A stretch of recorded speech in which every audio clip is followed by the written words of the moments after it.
আসসালামু আলাইকুম এভরিওয়ান। আজকে আপনাদের সাথে শেয়ার করব মাত্র 10 মিনিটে ঘরে থাকা সামান্য উপকরণ দিয়ে কিভাবে ক্রিসপি চিকেন ফ্রাই তৈরি করতে হয়। আশা করছি আপনাদের সবার অনেক ভালো লাগবে। প্রথমে একটা বাটিতে আমি কিছু মাংস নিয়ে নিব। এখানে প্রায় আমি হাফ কেজি মাংস নিয়েছি। আর মাংসের টুকরোগুলো অবশ্যই একটু ছোট করে সাইজ করবেন, যেহেতু অল্প সময়ে চিকেন ফ্রাই তৈরি করব, তার জন্য ছোট ছোট করে নেবেন। ছোট ছোট করে নিলে ভালো হয়, মশলা ভিতরে ভালোভাবে প্রবেশ করে।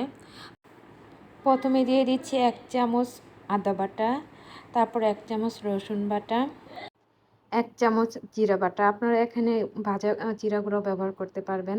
1 চামচ লাল মরিচের গুঁড়া, তারপরে দিয়ে দিলাম হাফ চামচ গরম মশলার গুঁড়া, আর দিয়ে দিলাম স্বাদ মতো লবণ, আর 1 টেবিল চা চামচ সয়া সস,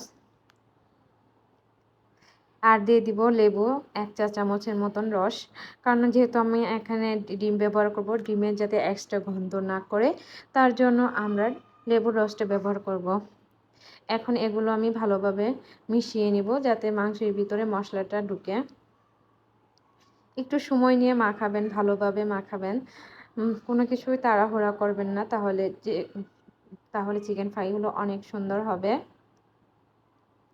তো ইচ্ছা করলে আপনারা ম্যারিনেট করে রাখতে পারেন মানে 30 থেকে 1 ঘন্টা মতন, 30 মিনিট থেকে 1 ঘন্টার মতন। তো আমি ম্যারিনেট করব না, আমি এটা সরাসরি ভেজে নিব। এখন একটা ডিম দিয়ে দিব,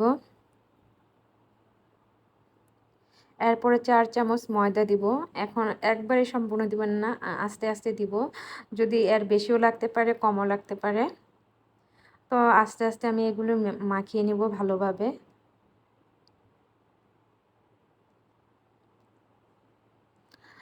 মাখানোর পরে মনে হচ্ছে আরও লাগবে, কারণ পাতলা হয়ে গেছে। এটা আবার বেশি ঘনও করা যাবে না এবং পাতলাও করা যাবে না, একদম পারফেক্টভাবে মাখিয়ে নিতে হবে। তো আমার আটা মনে হয় সবগুলো দিতে হবে।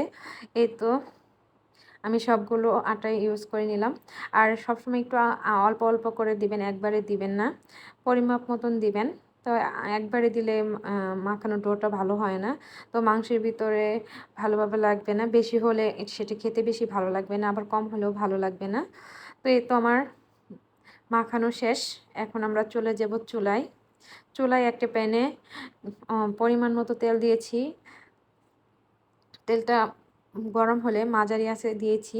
তেলটা গরম হওয়ার পরে এই যে আমি এখন সবগুলো চিকেন দিয়ে দিব, আর একটু ফাঁকা ফাঁকা করে দিব, যাতে জোড়া মানে একটার সাথে আরেকটা গা লেগে না যায়।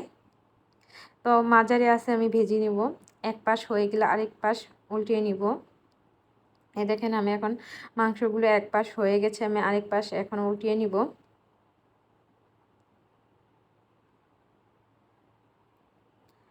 আর কখনো বেশি আঁচ দিবে না, বেশি আঁচে কিন্তু পুড়ে যাবে। এই দেখেন আমার চিকেনগুলো মোটামুটি হয়ে গেছে, কালারগুলো খুবই সুন্দর হয়েছে। আর একটু ধৈর্য ধরে ভাজবেন, বেশি আগুনে ভাজলে কিন্তু পুড়ে উপরে হবে কিন্তু ভিতরে কাঁচা থাকবে। এই তো আমার চিকেনগুলো দেখেন কি সুন্দর মচমচে হয়ে গেছে,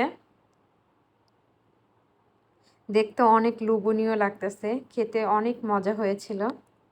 এই দেখেন আমার চিকেন ফ্রাই, সাথে একটু সস নিয়েছি। যারা এখনও বানান নাই অবশ্যই বাসায় বানিয়ে চেষ্টা করবেন। খুবই মজাদার ইয়ামি একটা খাবার। আর আমার ছেলে কিন্তু এই খাবারটা খুবই পছন্দ করে, আর আমার ছেলের আবদারেই এই চিকেন ফ্রাইটা বানানো। ছেলে বলতেছিল আম্মু চিকেন ফ্রাই খাবো। আর এই যে একটা আব্দুল্লাহ সন্তান যখন তার মার কি কাছে খাবে? কিছু খাইতে চায়, এর চেয়ে খুশি আর কিছুই সস লাগে দিয়ে কি না। খাবা? চিকেন। চিকেন কে খাইতে চাইছিল? আমি। চিকেন ভালো লাগে? হ্যাঁ, খুব মজা। খুব মজা। আব্দুল্লাহর পছন্দের খাবার, সে এখন নতুন নতুন কিছু খাইতেছে। সাবস্ক্রাইব করে দেন, শেয়ার করে দেন, সাবস্ক্রাইব করে দেন। দেখছেন,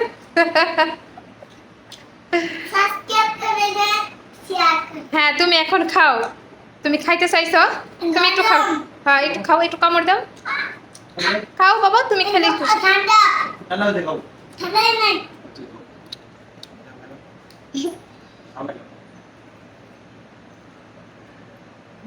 কেমন লাগছে? ইয়ামি। আচ্ছা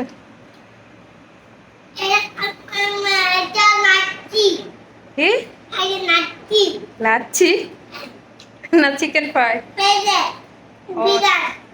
ও টিভিতে লাচ্ছি না